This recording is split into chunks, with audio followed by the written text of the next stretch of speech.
All right, continuing with your speaking notes, we have a decision to make between two alternative program investments. We can imagine that we are hospital administrators and we have generic choice A and generic choice B. And I'm making again some simplifying assumptions here. Both of these programs will come to an end in 8 years. And in the end of 8 years, there'll be no salvage value, that'll just be the end of it.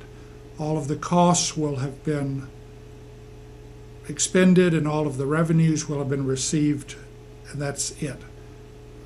Under a more realistic scenario, there might be some salvage value or some demolition costs or something at the end of the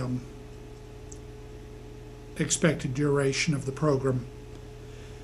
Okay, choice A involves in year one an investment of $500,000 and returns zero.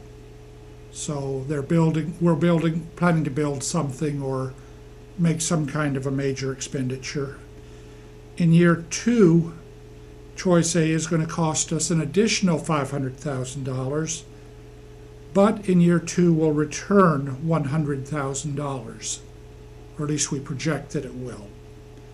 In year three, it appears that we're down now to just maintenance or supply costs or something like that.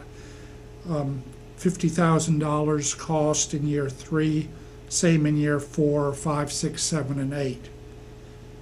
And in terms of revenue, choice A, $100,000 in year 2, $300,000 anticipated revenue in year 3, then $400,000, $500,000, another $500,000, and then $600,000 in year 7, another $600,000 in year 8.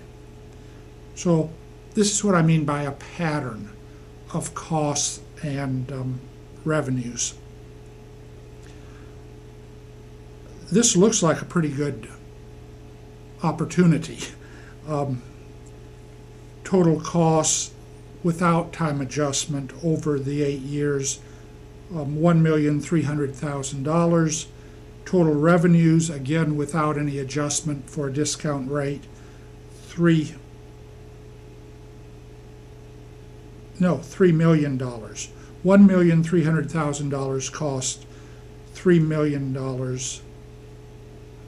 in revenues. Now, I intentionally created choice B to have the same totals, $1,300,000 in costs and $3 million in expected or anticipated revenues. But the pattern of the costs and revenues over the 8 years is quite different. In year B, as you can see by looking at the speaking notes, $1 million investment, that's a cost, again zero revenues in the first year, and then we immediately drop down to $50,000 a year in costs, with no cost at all for some reason in year 8.